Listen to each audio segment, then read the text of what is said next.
When last we left this love story, Those zombie voters, have you figured out a way to stop them? Yes, Lizzie and I are going to stop the zombie voters tonight. and now. And that's exactly what happened. A little after 11 p.m., Lizzie and I returned to the building where they keep the voter records. The lights are on. I bet the culprit is here.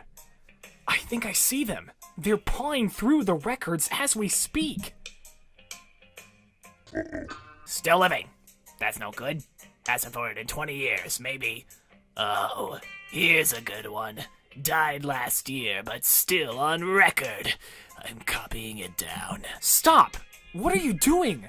Are you creating zombie voters? Who are you? Isn't that one of the minor candidates? I forgot their name. Shuxaby, Rand Paul, Scott Pouncer, Martin O'Alley. Okay, Paul, now you've gone too far. Maybe it's one of them female candidates. Sarah Paulin, Chloe Fiorina, Hillary Clinton. Okay. Wait, I got it. It's Gary Yarnson. It's Chad, the candidate from Arizona. And you've caught me. I've been secretly plotting to use zombie voters in order to win the election. Hey, not only is that cheating, it's illegal. I know it is, but there's no other way for me to get ahead in the race. I'm in 39th place. That's no excuse for breaking the law.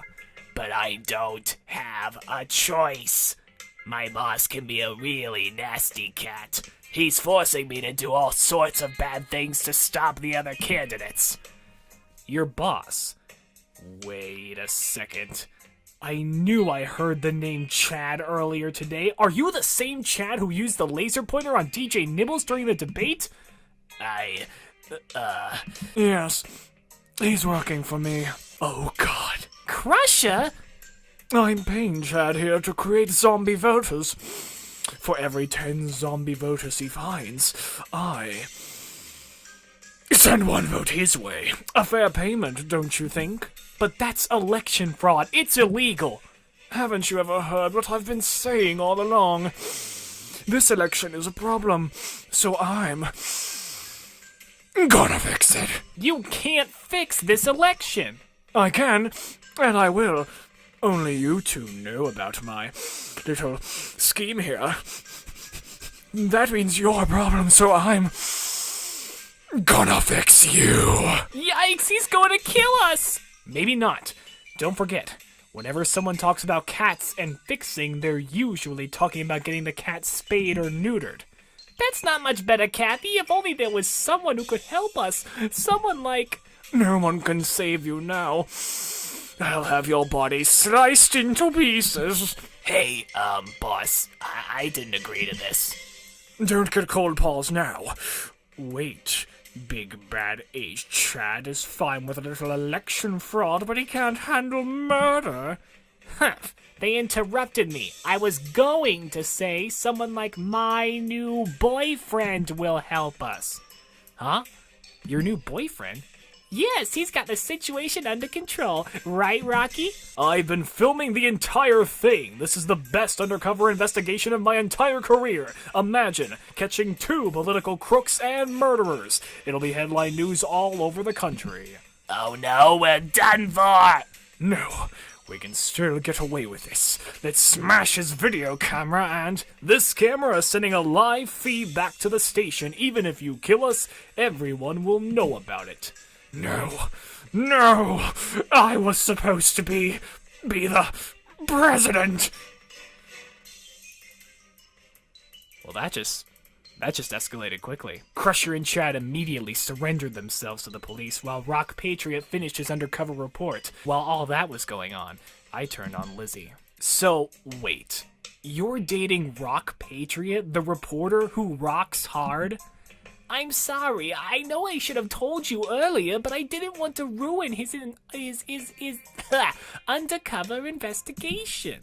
But how did you even meet? We talked for a bit after the debate, and he asked me out for coffee, and, well, things just kind of snowballed from there. I'm so proud of you. See, I knew you'd be able to find a good boyfriend on your own.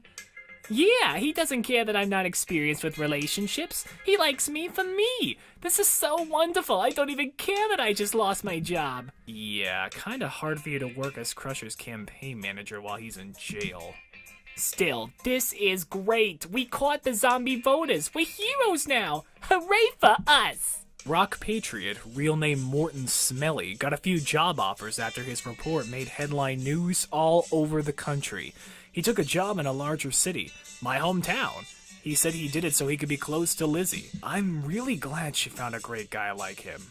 They seem like a perfect match for each other.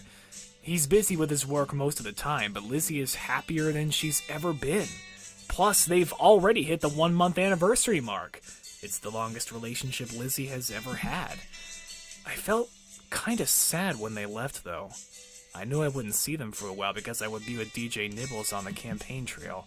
Oh! That reminds me. I said I was going to check back with the AARP and see how DJ Nibbles handled the situation. It turns out he did perfectly. He showed up in person, in cat, as a surprise guest at their next meeting, complete with an apology cake. The retirees loved it. People also loved DJ Nibbles' performance at the debate with Crusher.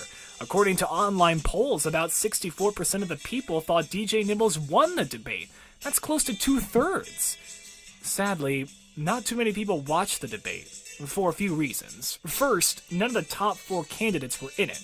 Second, there have already been 209 debates so far this election season. Third, there was a big football game on that night. There were 1 or 2 reports about the debate, but all the news focused on Crusher's arrest. That ended up being the best publicity we could hope for. The press left my name out of it, so DJ Nibbles got all the credit for stopping the election fraud and catching the crooks. His popularity soared after that. He jumped from 5th place to 4th to 3rd and even... 2nd place? I got 2nd place in the primary? That's great! I know. The only cat who did better than you was Thunderpaw. Thunderpaw, huh? He's a newcomer to politics too. This must be the year of fresh new faces, not the year of aging septuagenarian. I wonder why all the newcomers are so popular. I think it's because the cats in charge of the political party still think and act like it's 50 years ago. The voters are sick and tired of getting the same old politics all the time. Maybe we should take advantage of that wave of resentment. Do you have any bold new political ideas that no one's ever heard of before?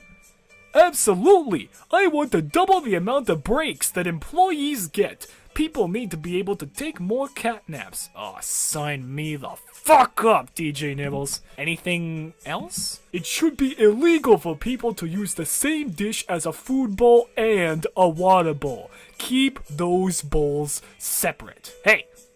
That's bowlist. Any policies which deal with humans? Yes, any human caught pulling on a cat's tail will be sentenced to jail time. On second thought, maybe we should try focusing on the current issues rather than introducing a bunch of new ones partway through the campaign. Either way works for me. Now come on! Let's go to my hotel room. Oh dear God. You want me in your room? Alone with you? Of course!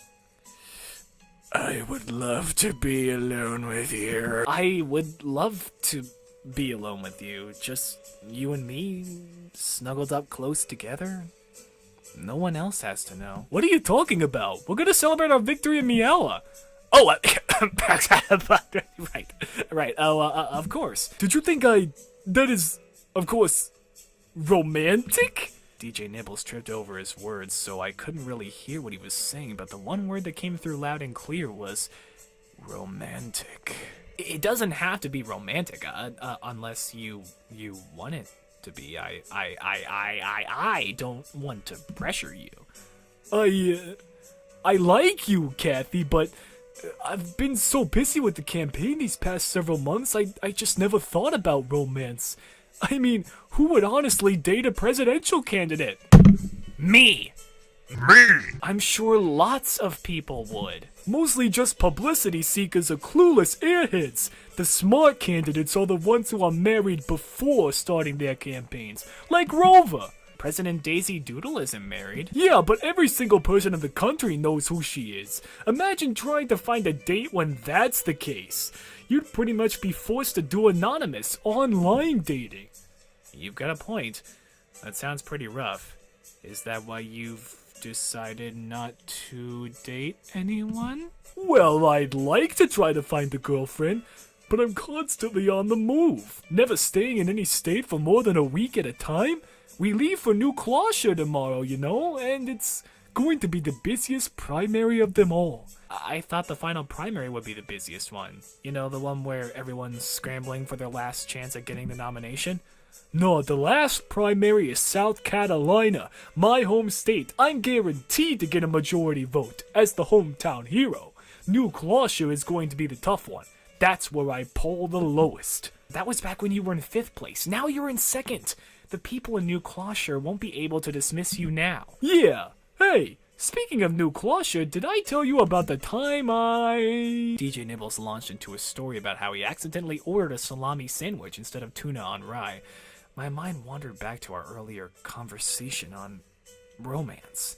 He said he would like to find a girlfriend, so he was interested in dating after all. Maybe I was secretly jealous of Lizzie and her new boyfriend or something, because I started thinking about how long it had been since I last had a boyfriend. Losing my job and struggling to pay for my apartment had eaten up most of my time recently. Well, now that I have a job and a somewhat secure living situation, maybe it's time to change that. But how? DJ Nibbles is right. It's going to be hard to find someone when I'm moving around all the time. And despite what Lizzie says, I'm not some gorgeous babe that men are constantly falling over. I mean, sure, I get the occasional catcall, but that's less about me being attractive and more about men behaving like disgusting pigs. Actually, I carry an animal whistle in my purse at all times. Whenever some cat tries to catcall me, I pull out the whistle and blow on it. The cats always run away, howling at the top of their lungs. Serves them right, if you ask me. No, I don't want a cat like that. I want a cat who's more respectful, more responsible. A cat who's like DJ Nibbles. I smiled as I walked with DJ Nibbles to his hotel room. Was it possible that there was a future for us together? Subscribe one time to see this happen next time. That's quite a question. First of all, I would... He doesn't know anything about foreign policy. Now me, on the other hand, I'm on a first-name basis with the president of Prussia.